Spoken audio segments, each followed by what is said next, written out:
I'd always prided myself on collecting unique and vintage kitchen tools.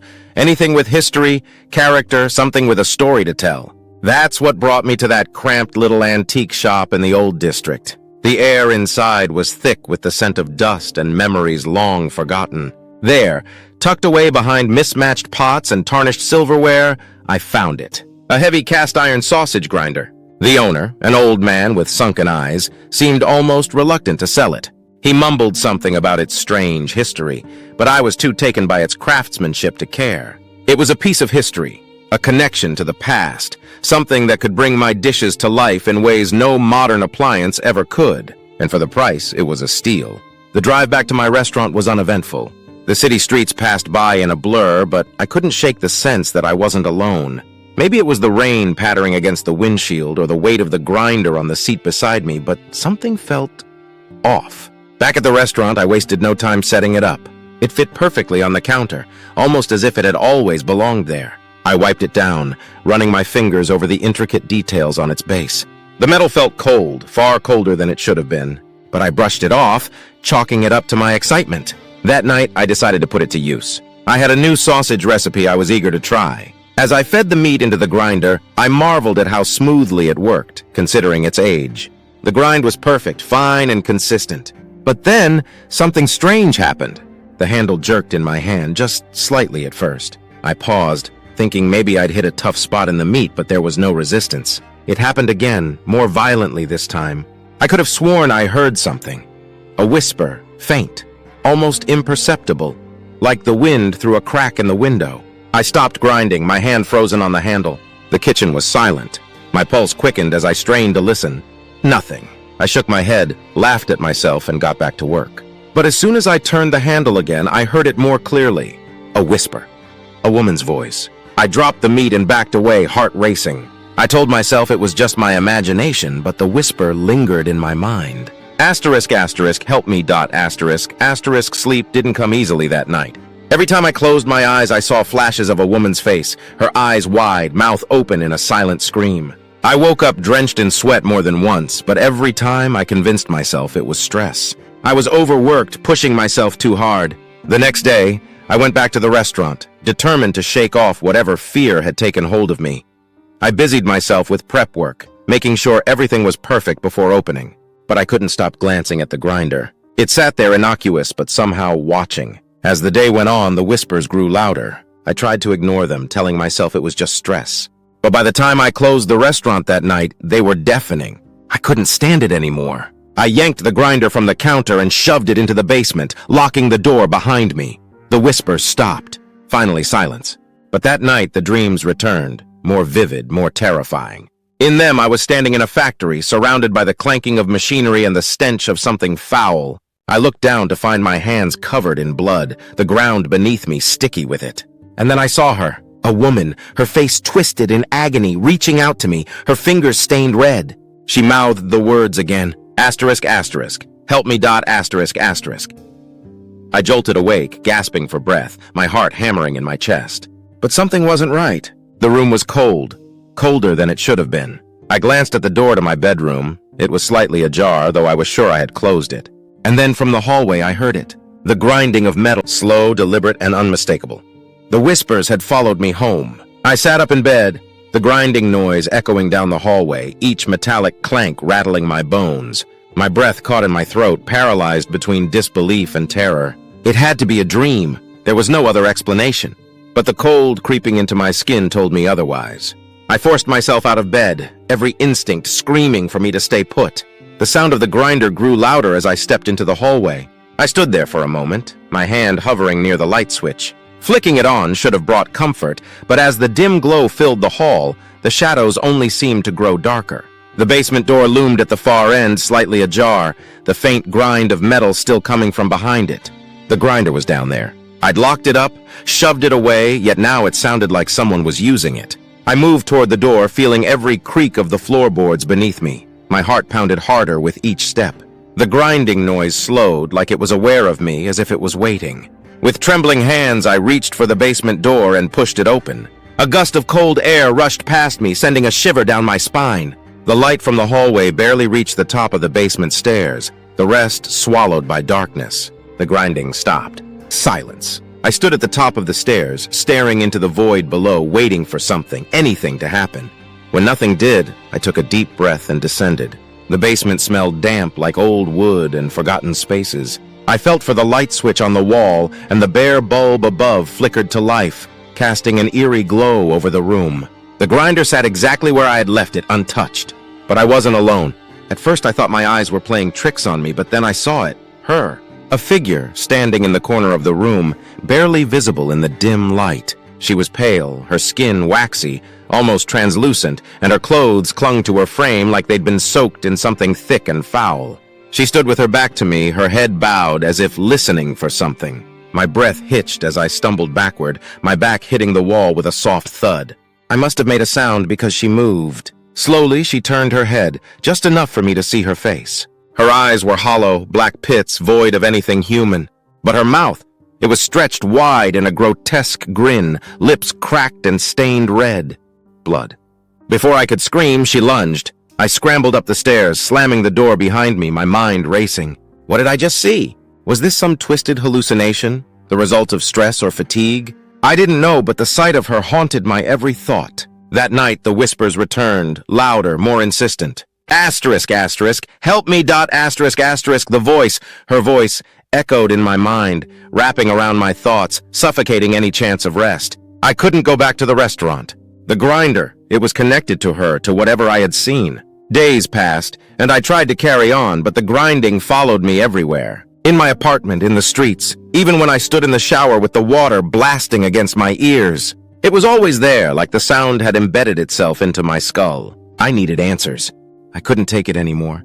I went back to the antique shop, hoping the old man could shed some light on this nightmare. But when I arrived, the shop was closed, boarded up like it hadn't been touched in years. Confusion gripped me.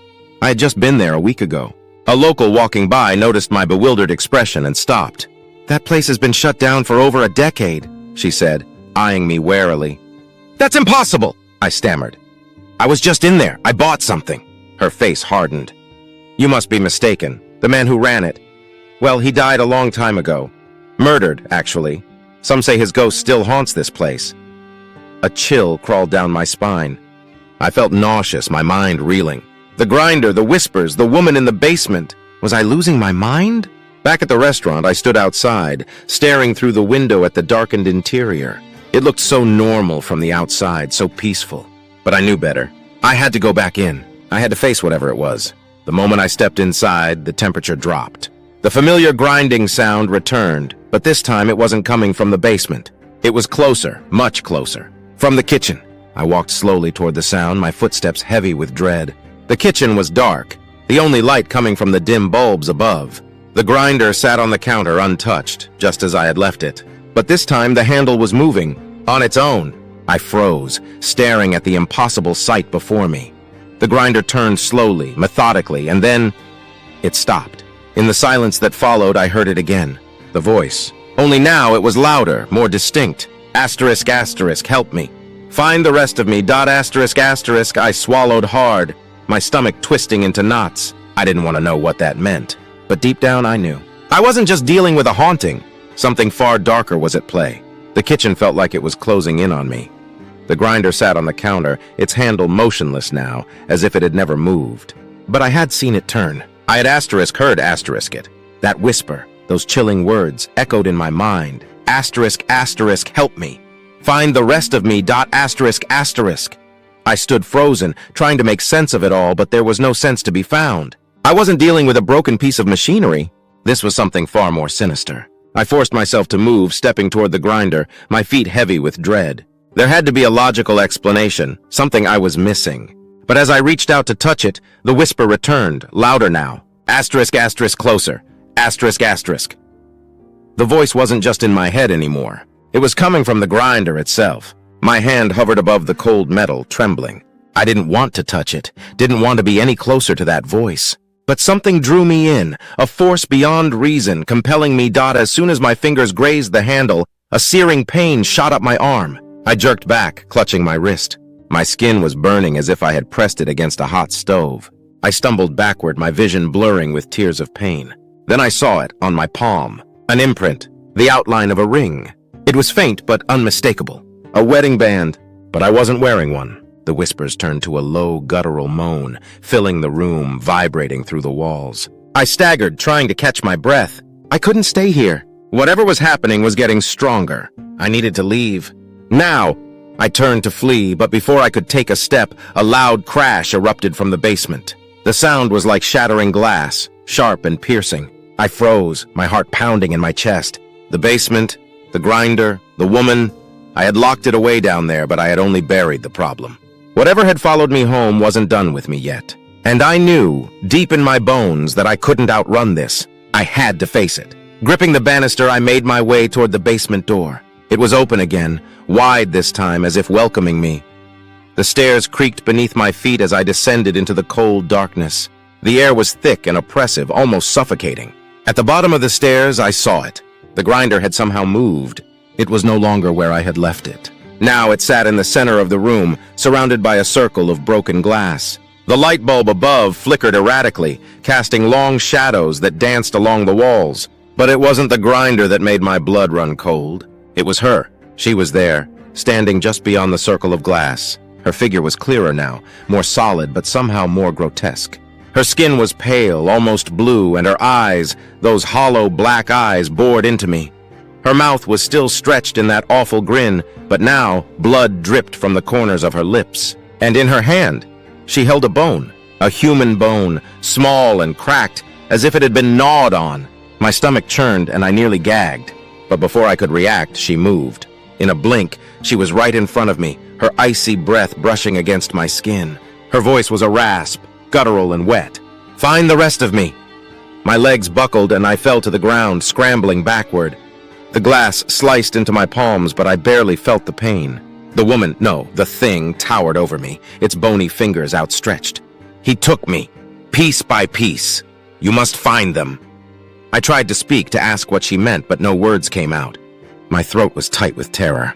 All I could do was stare as she raised her hand, the bone still clenched between her fingers. Suddenly, the room shifted. I wasn't in the basement anymore. I was in a factory, an old, decrepit place filled with the stench of rot and decay. The machines around me were ancient, their rusted gears grinding slowly. In the center of the room stood a large vat, the liquid inside bubbling thickly, and next to it was him. A man, his back turned to me, stood over the vat. He was wearing a butcher's apron, stained dark with something that wasn't meat. His hands were massive, rough, and he worked with a calm, deliberate pace, feeding something into the grinder. I tried to call out, but my voice was gone. My feet wouldn't move. I was paralyzed, forced to watch as the man fed more and more into the grinder. Flesh, bone, it all disappeared into the churning machine. And then he turned. His face was obscured, but I could see the madness in his eyes, the satisfaction. He wiped his hands on his apron, turning back to the vat, his movements slow and methodical. But the woman wasn't done. Her voice echoed in my ears, louder now, more urgent. "Find me. All of me." The vision faded and I was back in the basement, lying on the cold concrete. The woman was gone, but the grinder remained, still, quiet, as if nothing had ever happened. But I knew better. I staggered to my feet, blood dripping from my hands. I didn't have a choice. I had to find her, piece by piece. Whoever she was, whatever had been done to her, it wasn't over. And I knew where I had to start. With the Sausage King. I wasn't sure how much more I could take. The woman's face haunted me, the grotesque smile, the hollow eyes, her desperate plea. Find me. All of me. Asterisk, asterisk. The words echoed in my mind, filling every waking moment, even creeping into my dreams. And now I had a name to go on. Asterisk, the Sausage King. Asterisk, Adolph Luetgert.